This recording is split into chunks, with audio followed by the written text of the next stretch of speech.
so we can all agree, Boo Boo the snow leopard really put the cat in catastrophe. Unfortunately, there were no survivors. In brighter news, the solar eclipse this weekend attracted a record number of tweets. Did you watch the eclipse, Marianne? Sure did, Hal. It was really something.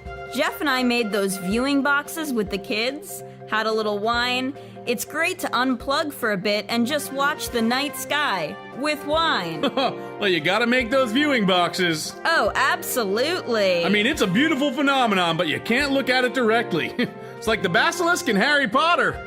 You said it, Hal. Well, it's 7:45 on Monday, which means it's time for Myron's Movie Monday with our very own Myron, the movie man, Squidge. Welcome to the cinema. I'm Myron Squidge. What was that about those viewing boxes? Oh, it's a box. You watch the shadows so you don't look right at the eclipse. Right. Don't look right at it. I'm fine. I'm fine. Well, films! There's a new Magnificent Seven remake starring Denzel Washington and Chris Pratt. Black Cowboy? What next? An unconventional choice for sure, Hal. But personally, what I was more perplexed by was director Anton Fuqua's choice to place a large amorphous black space across every shot. As at first, I assumed it was a dust devil, or maybe a tumbling tumbleweed, but it's never rectified or addressed in any way. In this reviewer's opinion, I'm not sure that John Sturgis or Akira Kurosawa would have approved. The film also features a parade of celeb co-stars, but blink and you'll miss them. Especially if, like me, your blinks are increasingly long and dry. Up next, fans of the recent smash children's book, Mrs. Peregrine's Home for Peculiar Children, will be pleased to know that the film adaptation shares the same whimsical spirit of its source material. However, director Tim Burton strays from the book in a number of key ways, most notably the choice to include a large, shapeless black space that only grows larger as the film progresses. My question, Mr. Burton, how can we even know how peculiar these children are when they're covered nearly head to toe by a fuzzy black smudge that seems to follow the viewer even outside the frame? You know, folks, I think I'm getting too old for these new styles of filmmaking. First it was the shaky cam documentary style thing, and now what? The directors just film all these presumably fantastic action shots and then hire a cinematographer to add a formless void? Myron, I have to stop you. I saw that film last week. Oh yeah, Marianne? I didn't know you were a Mrs. Peregrine fan.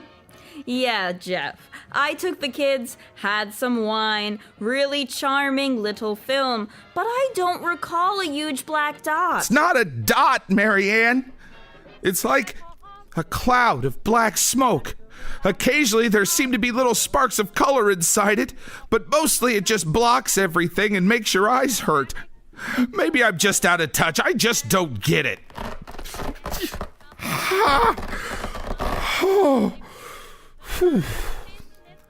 And it's time for this week's box office top 10. At number 10, we've got Suicide Squad. Still going strong. Great movie. And number 9 through what looks to be number 2 are apparently classified. There's just a sort of floating absence, I guess. And at number 1, we've got Sully. Not sure why the Dawnville Gazette doesn't want you to know about the other films.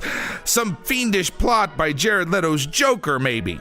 Finally, for the inspirational film lovers, we've got the new Disney feature based on the world of competitive chess, Queen of Katwe.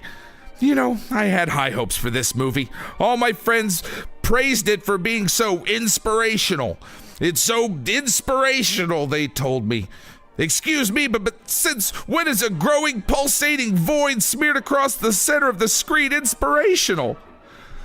Maybe this old dog is just growing cold, but as far as being inspired goes, I have to say that it is barely worth the effort of changing my seeping eye bandages and feeling my way into the Cineplex. If I can cut in here, Myron, It sounds like you might be experiencing some adverse effects from the eclipse. Yes, Marianne. I've been realizing that with dawning horror for some time. It is now clear that what I believed to have been a choice in cinematography was in fact the erosion of my corneas. Wow, Myron, I know I speak for Marianne when we say we're so sorry. It's not all bad. I didn't really miss anything from Bridget Jones's Baby. That's a bad movie. I liked it. So we can all agree, Boo Boo the Snow Leopard really put the